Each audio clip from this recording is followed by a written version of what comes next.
Welcome to another math problem of the week. Triangle with some circle removed. Let's talk about it. For today's question, initially we had three triangles.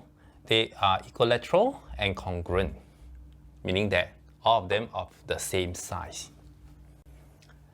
So for the first triangle, we remove a circle from it. This circle touches the three sides. So the remaining area we call it as x. For the second triangle, we remove four circles of the same size from it, and some of it touch the side, and the circle in the middle tangent to three other circles. Okay. Finally, the last triangle, we remove 16 triangles of the same size. Some of them touch the sides, and some tangent to some other circles, as you can see here. Then with this, which has a bigger area?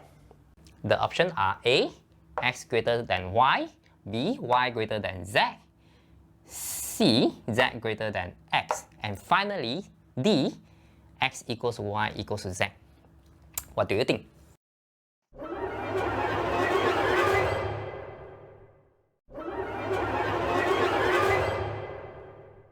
Pause the video now if you wish to solve it. Keep watching the video once ready.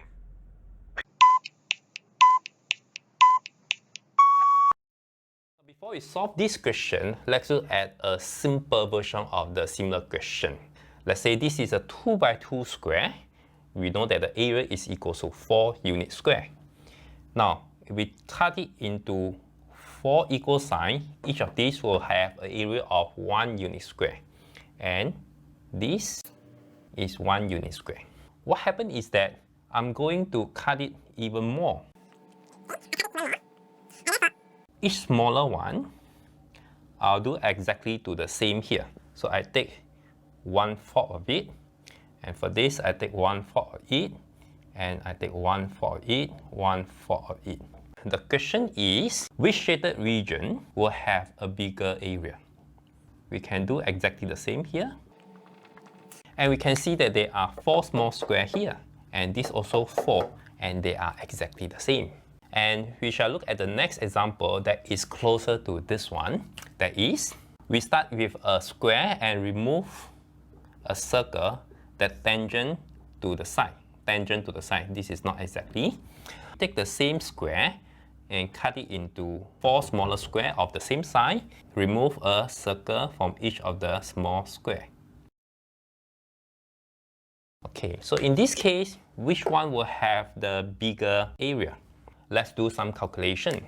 So this is 2 and 2, and therefore this circle will have the area pi r square, that is pi.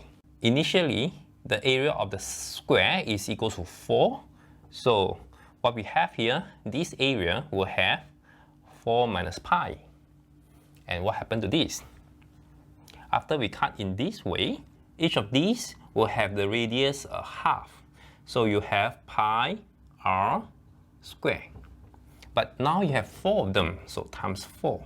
The area of the square is still the same, that is 4, that is still 4 minus pi. They are exactly the same. I will let you see how do we get the second figure from the first one.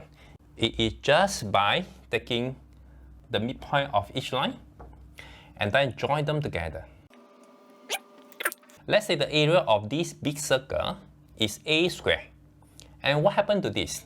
This will be equal to 1/4a square, because the radius becomes half of it after we cut into half. So each of these will be 1/4 square, 1/4 square, 1/4 square. And the total area of these 4 circles is still equal to a square. So they are exactly the same.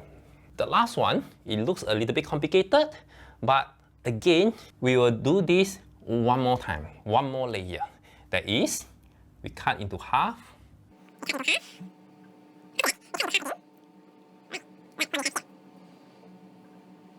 And each small circle here will have a quarter of whatever you have here. So this is 1 over 4a squared. This will be 1 over 16a squared. And since we have 16 of them, so the total area of the circle will be equal to a squared. And therefore, the z will be exactly equal to y and equals to x. And therefore, the answer should be D, x equals to y equals to z. Later on, I'll give two extensions for this question. One still playing with the geometry, one is with a simple algebra. Right now, let's enjoy and look at other people's solution.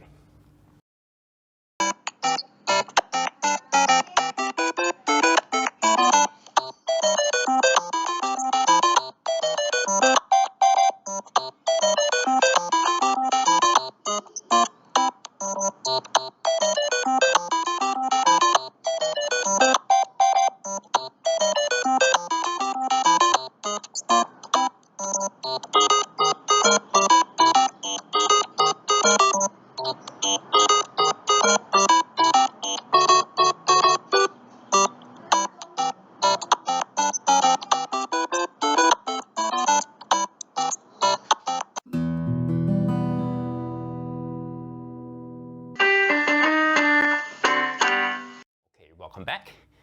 So let's say we focus on the second figure. Suppose we start with equilateral and congruent triangles, and we are going to remove 4 circles. But right now, the 4 circles will be, the center will be of a certain radius called R1, and another 3 will of the other radius called R2, and call the area as U.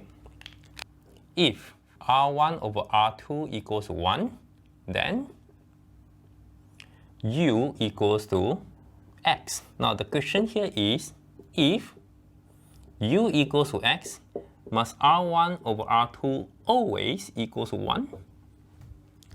What happens if R1 over R2 is more than 1? Is U greater, or there's a chance to be equal, or is always less than X? Which is correct?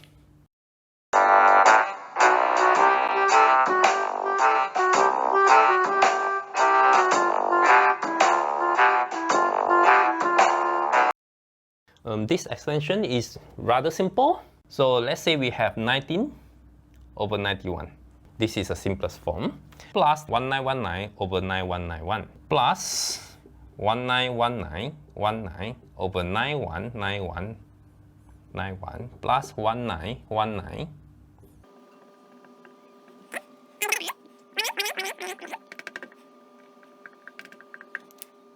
What will be the answer? I think this is considered a simple question to many of you. Try it and check our answer in the description. So this is the end of today's lesson. See you again. Bye-bye.